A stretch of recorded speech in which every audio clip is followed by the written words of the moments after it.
Hey guys, this is Miss Frida Weldon. I wanted to take a moment to talk to you today about the proportions of the human figure. Now, when we talk about proportion, what we're referring to is the size relationships of one part of a whole to another part of a whole. If we, for instance, are putting a head on a body, we expect the head to be a certain size relative to the size of the rest of the body, and if it's too big or too small, it looks out of place, it looks out of proportion. So that's what we're referring to when we discuss proportion. So when we talk about figure drawing, drawings of the human body is what we call figure drawing. We want to learn about what proportion each section of the body is in comparison to the rest, so that we can draw figures that look realistic. So we usually use what's called Marcus Vitruvius's 8-head guide to determine what placement and size the parts of the body should be.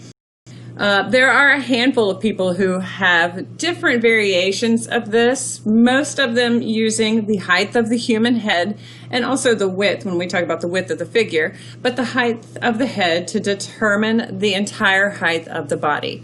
So some of these say 8 heads, like the one with Marcus Vitruvius, who was a 1st century BC Roman architect and writer, and others say 9 heads, others say 7.5 heads. 8's a pretty simple measurement, and it is pretty close to accurate for the average adult human. Obviously, there's some exceptions to that, but like I said, for the average adult human, we can use this ratio to determine which parts of the body go where. So when we look at figure drawing, like I said, we take the height of the first head, multiply it by 8. So you're stacking each of those head width or lengths on top of each other. If this guy's head is 10 inches tall and you stacked, that would be a big head, but you stacked each one on top of each other, then you'd have 10, 10, 10, 10, 10, 10, 10, 10. So you'd have 80 inches total to cover the whole span of the height of the figure. Like I said, that would be a big head, but it's totally possible. So section, that first head length, contains the head, obviously, from the top of the crown, right there, if you flatten your hair out on the top of your head, to the very bottom of your chin. The whole head falls into that first space. The second space is composed of the neck, the shoulders, and the upper portions of the chest. The third space contains the lower parts of the chest, the rib cage, the upper part of the abdomen, and most of the actual upper arm. That headspace, that third headspace, generally ends right around the elbow, and then it enters into the fourth space containing the lower arm, the rest of the abdomen, and the upper portion of the hips. That ends right around the wrist. We enter this fourth section, which contains the hands. If the fingers were outstretched, they would come right up here to about mid-thigh. And a lot of students think that seems really long, so they tend to draw figures with long legs when they're not using this guide. But if you were to stand straight up and put your fingertips straight down and tap your leg where they hit, I can pretty much guarantee it's going to be right around your mid-thigh. So again, the fourth section contains the hands and the upper thigh. The fifth section is divided right in the middle of the thigh and contains the lower end of the thigh and the knees.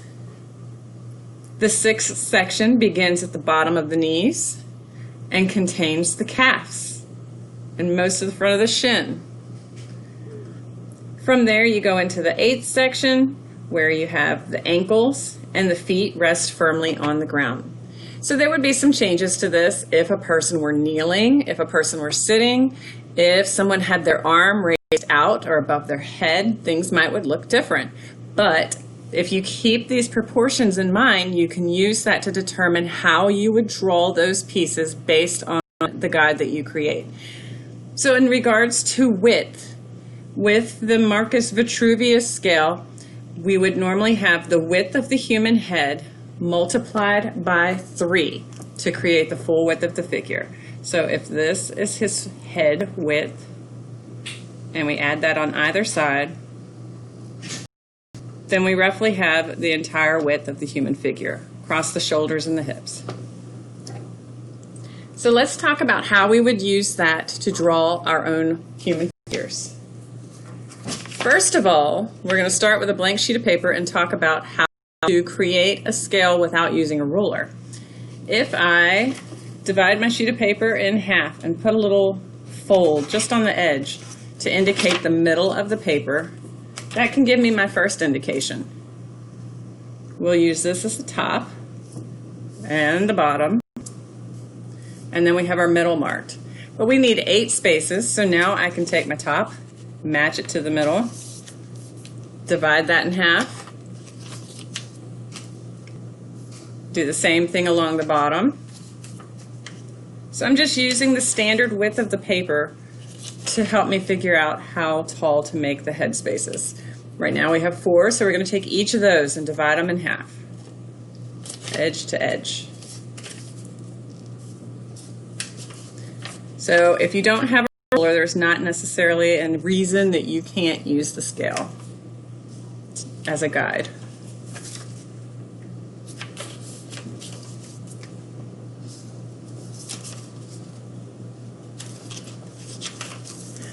All right, that should give me 8. So let's put numbers to keep track. 3, 4, 5, 6, 7, 8. And I printed out a picture that is almost top to bottom the same size as a sheet of paper. So we're just going to do a really quick figure drawing of this female standing here. She's standing in what's considered to be a contrapposto stance, meaning that her weight is balanced more on one foot than the other, which creates kind of a slant with her hips and her shoulders to keep the balance of her weight on her heel.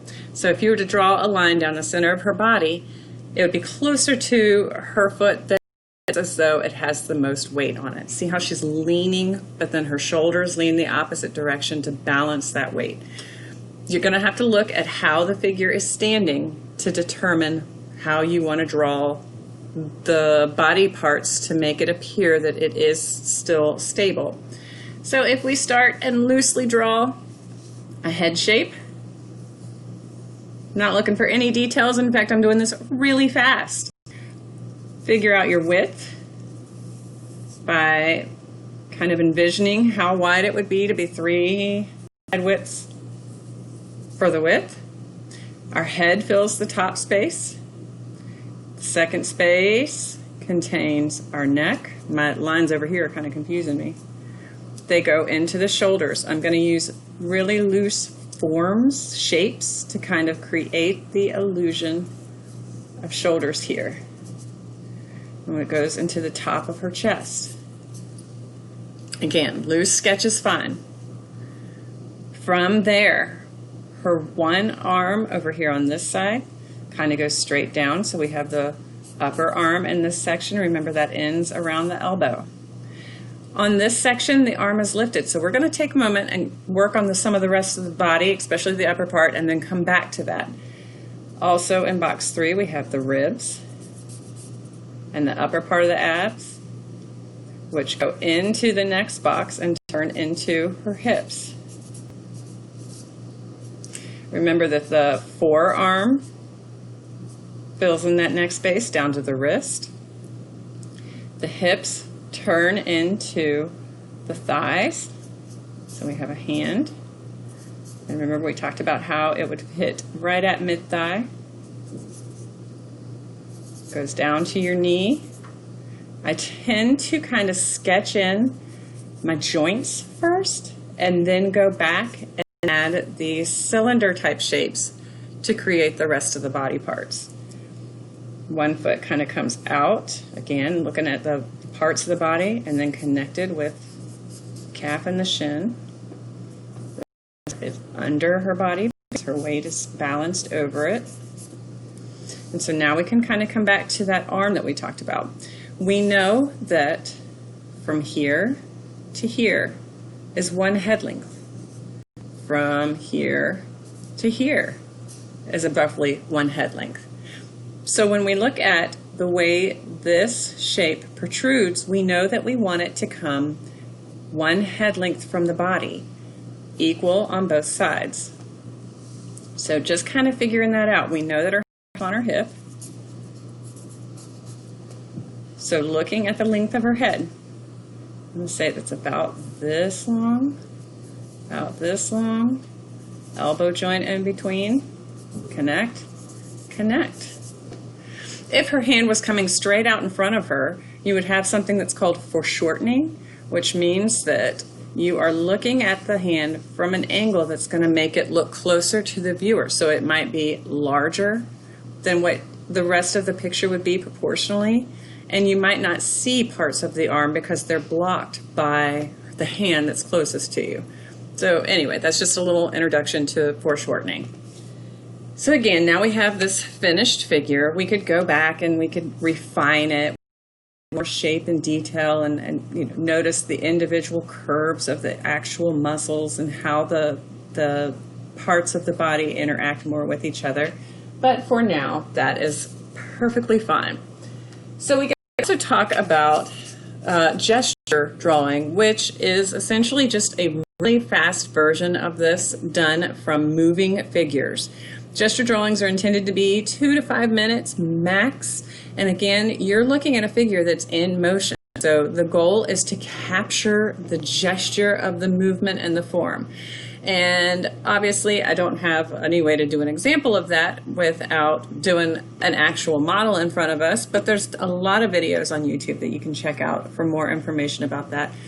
But the key element to gesture drawing is the essence of the movement. So a lot of times you kind of just start with the curve that makes the body line, the way the head fades into the back, which goes into the hips, which then may come out to be where the legs are. So you're looking for that loose gesture. And again, they're really quick, very free in the drawing method, and there's not a lot of detail included.